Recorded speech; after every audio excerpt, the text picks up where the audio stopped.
The Stoat by John McGahern, 1978. A long-legged student in a turtleneck was following a 2-iron he had struck just short of the green when he heard the crying high in the rough grass above the fairway. The clubs rattled as he climbed towards the crying, but it did not cease, its pitch rising. Light of water from the inlet that ran to Balisadar and was called the Calm Sea blinded him as he climbed out of the coarse tussocks, and he did not see the rabbit at once, where it sat rigidly still on a bare patch of loose sand, screaming. And at the same time, he glimpsed the long grey body of the stoat slithering away like a snake into the long grass.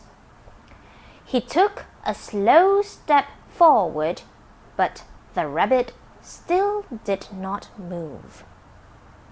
Its crying ceased, and he noticed the wet slick of blood behind its ears, and then the blood pumping out on the sand. It did not stir when he stooped to pick it up, but never before did he hold such pure terror in his hands, the body trembling in a rigidity of terror as the heart hammered away its blood through the cut in the jugular vein. Holding it up by the hind legs, he killed it with one stroke. But when he turned it over, he could find no mark other than where the vein had been cut. He took the rabbit down with him, picking his way more cautiously through the long grass than when he had climbed. He left the rabbit beside the clubs while he chipped and hauled out. But as he crossed from the green to the tee, he saw the stoat cross the fairway behind him. After watching 2 simple shots fade away into the rough, he knew he had lost his concentration and decided to finish for the morning. As he made his way back to the cottage his father rented every August in Strand Hill, he twice glimpsed the stoat behind him, following the rabbit still, though it was dead. All night, the rabbit must have raced from warren to warren, he thought, the stoat on its trail. Plumper rabbits had crossed the stoat's path, but it would not be deflected.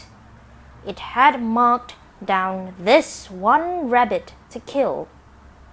No matter how fast the rabbit raced, the stoat was still on its trail, and at last the rabbit sat down in tenor and waited for the stoat to slither up and cut the vein behind the ear.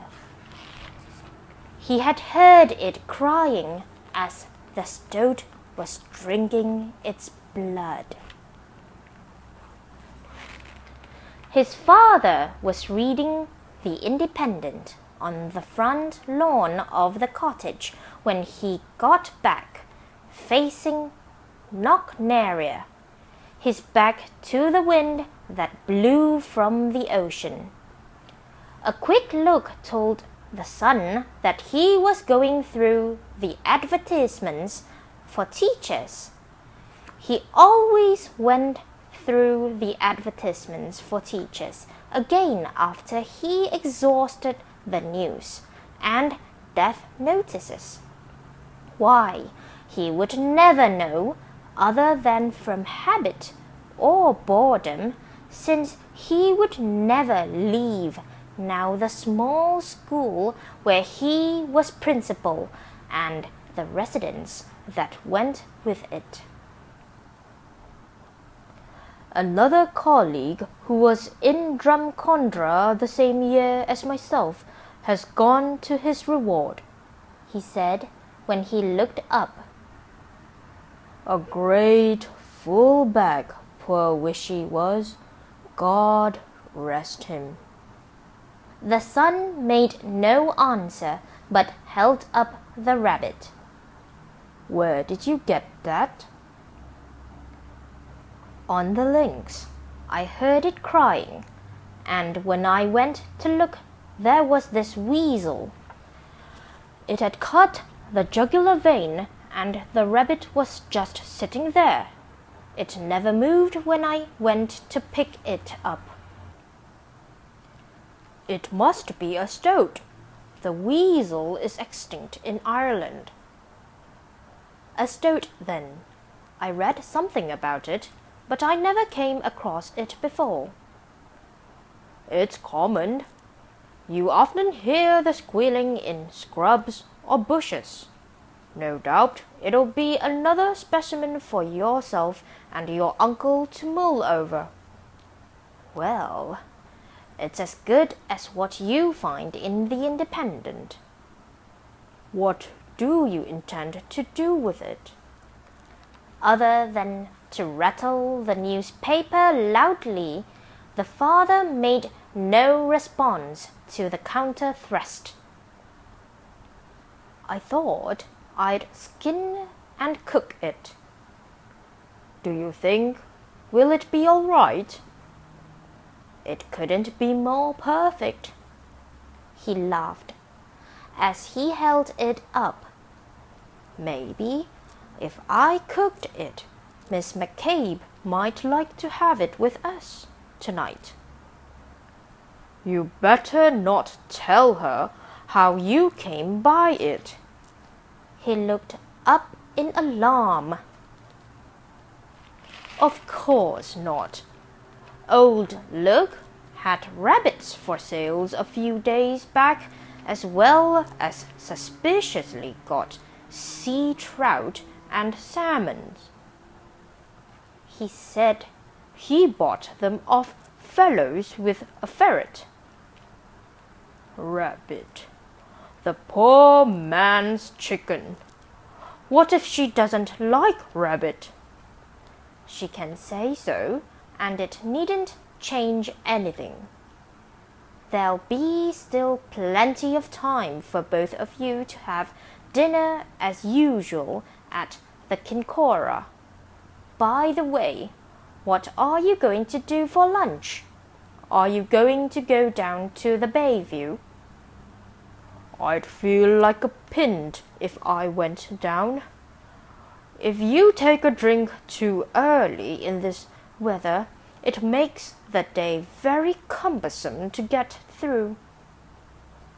There's cheese and bread, and a bit of salad. I could make up sandwiches and have coffee. That'd be far better. Good man. Can I give you a hand? No, stay where you are. I'll bring them out. And what about this rabbit and Miss McCabe? Is it all right with you? I suppose. There's no harm in asking her. Is there? The young student took the rabbit inside. He had no anxieties regarding Miss McCabe and the dinner. She would come even if a cow's head were in question, since by coming to the cottage to dinner, she was drawing closer to the dream of her future life, of what she hoped to become. Miss McCabe's dream was still in the womb of time, he reflected with mock ruefulness when his father had asked him up to the study the Christmas before.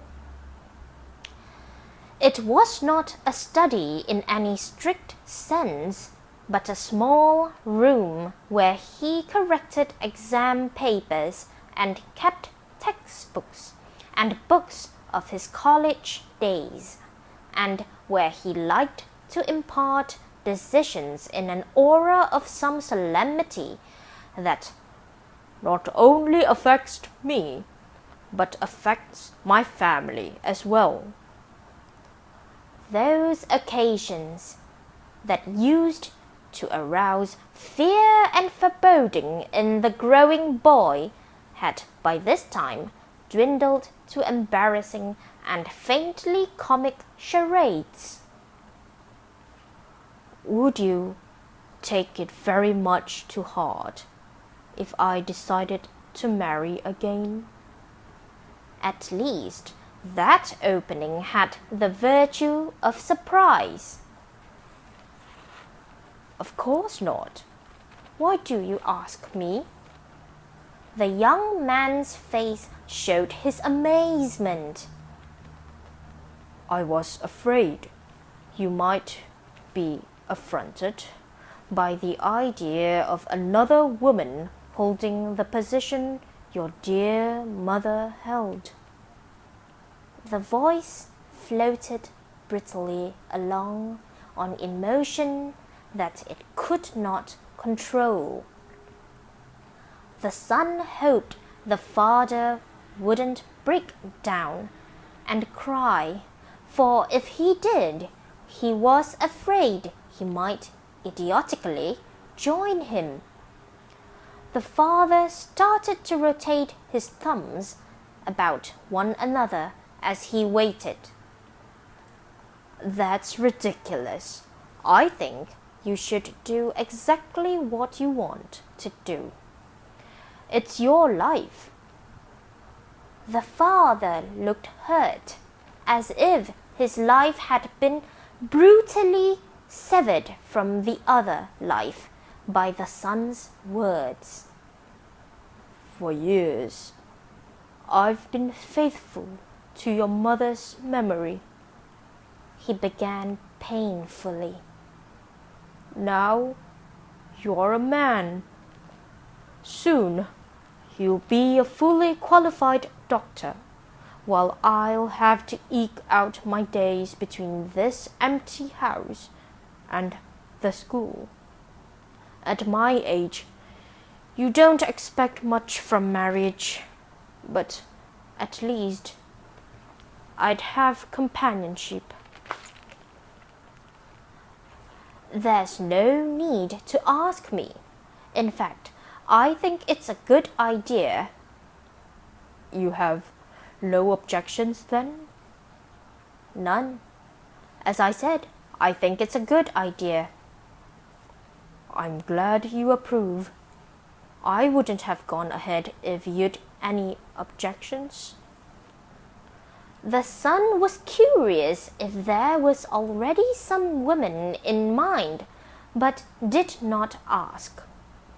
When later that day his father showed him the advertisement he had written, he was grateful for the dismay that cancelled laughter. Teacher 52, widower, seeks companionship. View marriage. What do you think of it? I think it's fine. It couldn't be better. I'll send it off then, so? Neither had any idea that so much unfulfilled longing for the woe that is marriage wandered around in the world, till the replies began to pour in. Nurses, housekeepers, secretaries, childless widows, and widows with small children, house owners, car owners, pensioners, teachers, civil servants, a policewoman, and a woman who had left at 20 years to work at Ford's for Dagenham, who wanted to come home to marry.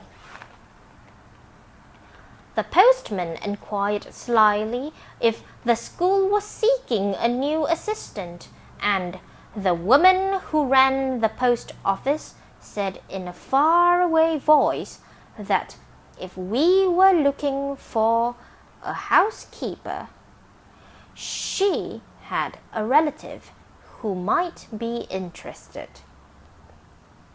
"I hope they don't steam the damn letters.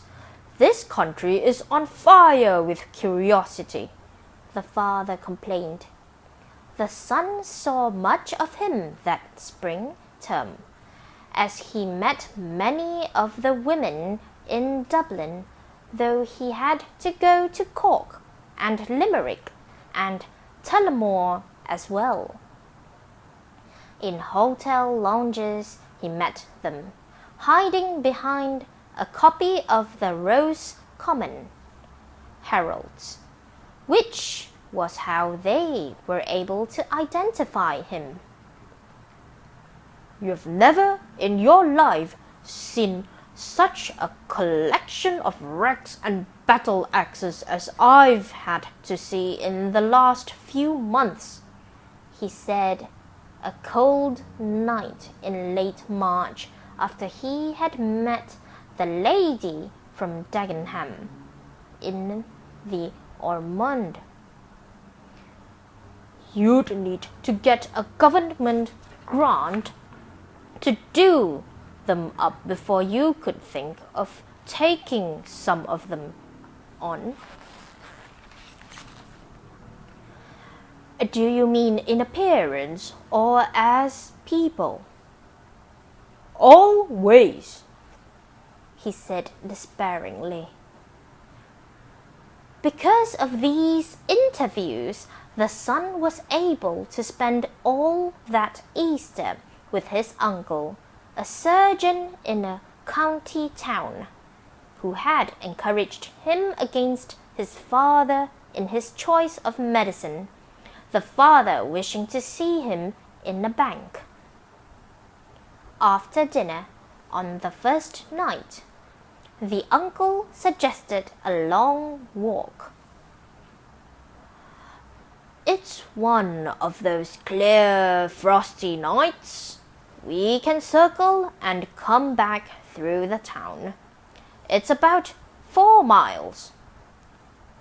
"That's fine with me." A car passed on the road as they set out. The headlamps lit the white railing and fleshly boughs of the beech avenue down to the ragged thorns of the road below. They did not start to stride out properly till they reached the road. The 3/4 moon and the stars gave light enough for them to see their breaths in the frosty night.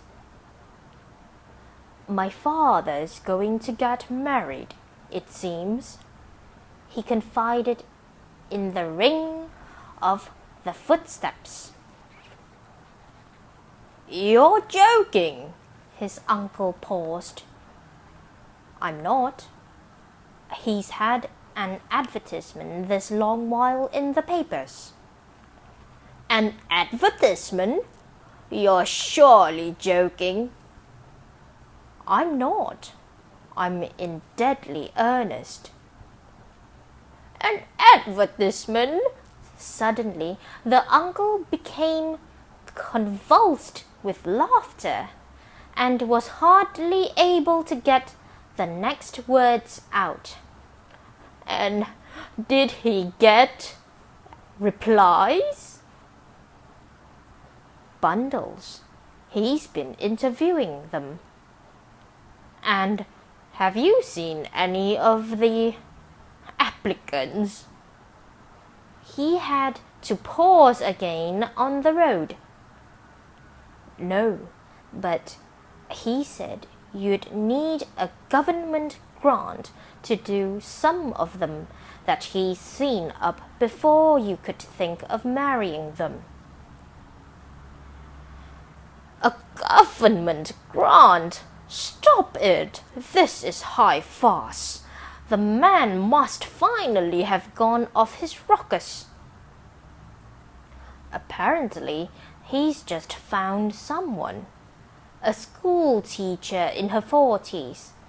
She's no beauty, but a shining light compared with the wrecks and battle axes he's been interviewing.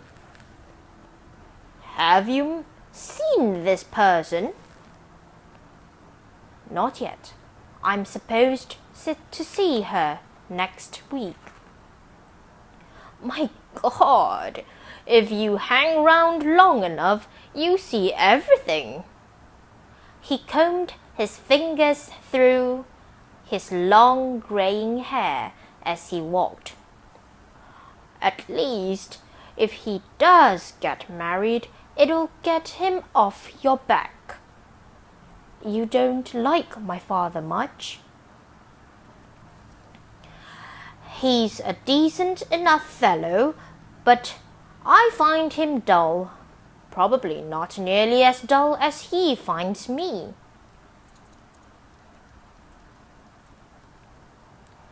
They had circled the town. Lighted poles appeared in the thorn hedges, and then a paved sidewalk. We might as well have a drink in the Grand Central, the uncle said as they came into the town. The trouble with being a bigwig in a small town is that there's either the Grand Central or nowhere.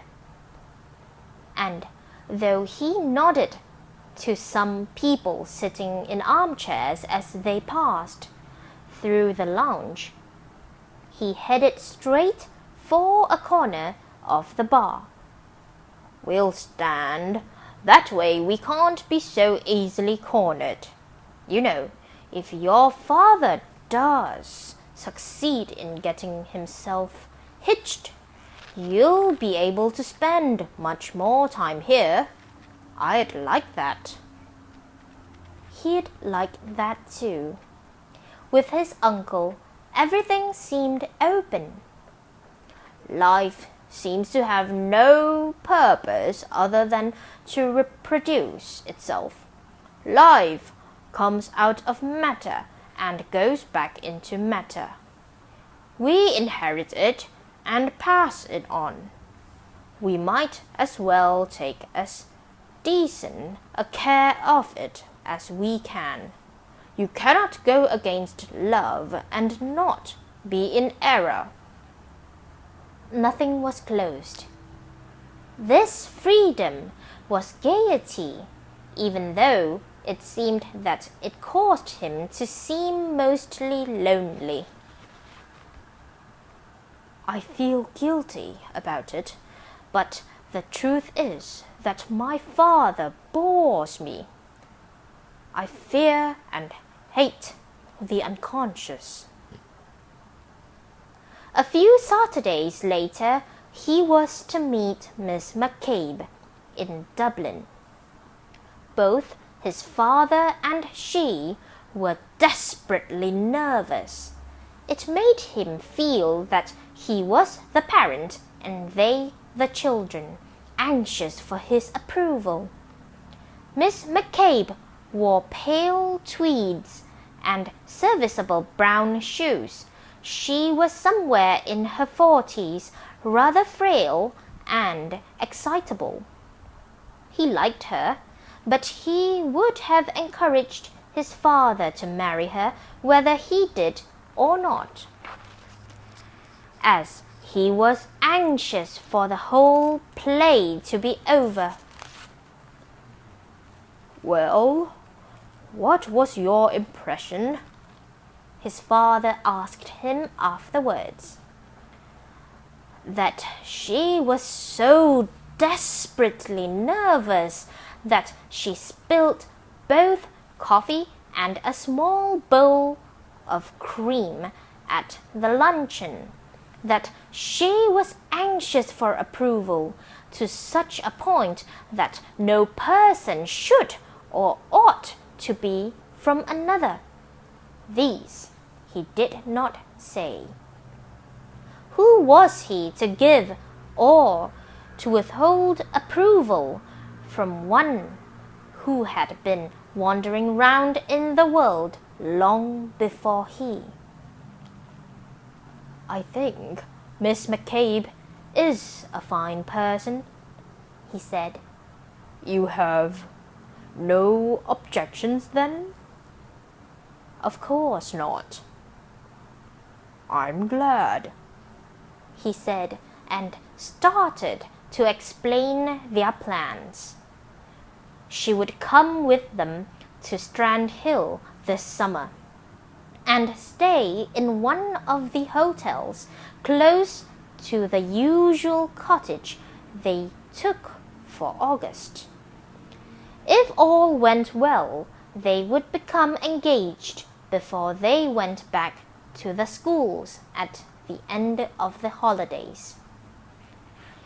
They had been at Strand Hill a week now, the boy golfing or studying, the father spending much of his time with Miss McCabe. Sometimes the son would see him arm in arm on the promenade from the tees close to the shores. The sight disturbed him as if the fence was too brittle against the only end of life, and made it too disturbingly obvious, and he would try to shut it out with the golf ball. "Will you be seeing Miss McCabe?" the boy asked as he put the coffee and sandwiches on the table. "I might drop into the hotel. She's going to the salt baths." There was a hot salt bath close to where the old cannon pointed out on the ocean. Asbestos covered the yellow funnel of a ship for chimney, from which plumes of steam puffed. She went every afternoon for the hot baths and a massage.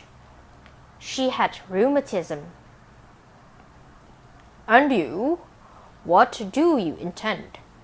Are you studying?" "No, I'll get in around and come back early to cook that rabbit. But ask Miss McCabe. It's just a folly on my part to want to cook it, and I don't mind at all, if you'd both prefer to eat as usual at the Kincora." They left the cottage together after lunch, the father with a walking stick, the son with the golf clubs, and parted at the lane that led to the clubhouse.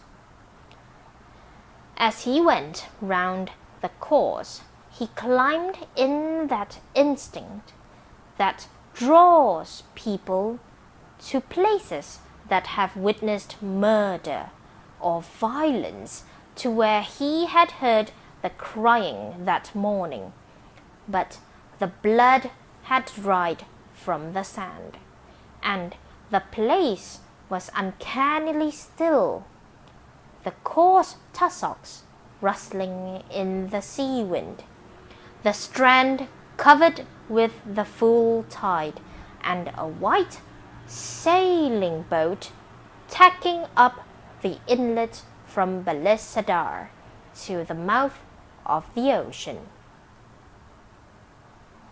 He skinned and dressed the rabbit that evening, clinically teasing out the dried blood where the vein had been cut, and Miss McCabe came at 8.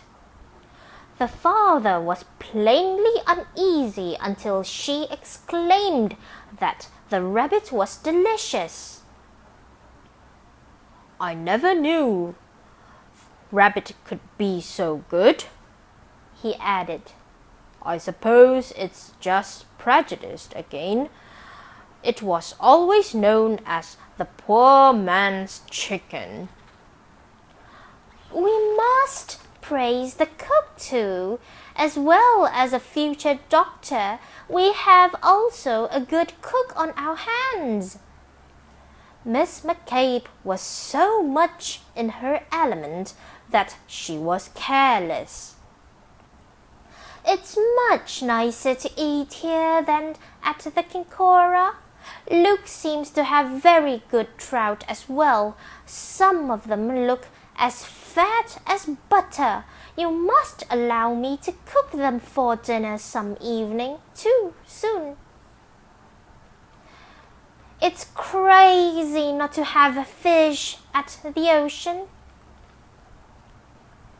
"Miss McCabe likes you enormously," the father sang after he had returned from leaving her back to the hotel. "She has savings, and she says you'll be welcome to them if you ever need money for postgraduate work or anything like that." "That won't be necessary. My uncle said I can have as much as I need on loan for those purposes," the son said cuttingly, and the reference to the uncle annoyed the father as much as Miss McCabe's offer had the son. Irrationally, he felt soiled by meal and rabbit, and whole evening as if he had taken part in some buffoonery against the day, against any sense of dignity, and he was determining how to avoid the trout dinner, and anything more got to do with them. As it turned out, there was no need for avoidance. A uniformed bellhop came from the hotel the next evening to tell that Miss McCabe had suffered a heart attack in the salt baths that afternoon. The doctor had seen her, and she was resting in her hotel room. She wished to see the father. "Will you come?" the father asked. "It's you she wants to see." When he got back from the hotel, he was incredibly agitated. He could not sit still. "She's all right," he said. "She just had a mild heart attack in the hot baths, but she still thinks we'll get engaged at the end of the month." "But I thought that was the general idea." "It was, if everything went well. Who wants to marry a woman who can pop off any minute?" It sometimes happened, even in the act, the son had heard, but he said nothing. "Isn't it enough to have buried one woman?" the father shouted. "Did you tell her?" "I tried. I wasn't able. All she thinks of is our future. Her head is full of plans." "What are you going to do?" "Clear out," he said, to the son's dismay. "You can't do that." "It's the only way to do it. I'll write to her." "What if she doesn't take it?" There's nothing I can do about that. As if all the irons were being suddenly all truly struck and were flowing from all directions to the heart of the green. He saw with terrifying clarity that it was the stoat the father had glimpsed in Miss McCabe's hotel room, and he was running. What will you do about the cottage? It's rented till the end of the month. It doesn't matter about the cottage. The rent is paid. Where will you go to? Home, of course. Aren't you coming? He asked, as if he assumed it was forgone. No. He saw his chance. I'll stay. What if Miss McCabe sees you? The father asked in alarm. There's nothing I can do for her or she for me. He was not staying by the sea either. Tomorrow he would leave for his uncle's. They were all running. What if she asks about me? Naturally, I'll try to avoid her. But if I meet her, I'll say I don't know. That it's not my affair. How soon are you going? As soon as I get the stuff into the boot of the car. I'll give you a hand, so. Are you sure you won't change your mind? No, I'll stay. Right then. I'll write. Already he could hear his uncle's mordant voice. You have to take a test to drive a bloody old car around, but any pair of imbeciles of age can go and take a marriage license out and set about bringing a child up in the world, which is a much more complicated activity than driving an old car around. There would be good talk for several days, and there was the story of the stoat and the rabbit. All night the rabbit must have raced from warren to warren, the stoat on its trail. Plumper rabbits had crossed the stoat's path, but it would not be deflected. It had marked down this one rabbit to kill. No matter how fast the rabbit raced, the stoat was still on its trail, and at last the rabbit sat down in terror and waited for the stoat to slither up and cut the vein behind the ear. He had heard it crying as the stoat was drinking its blood.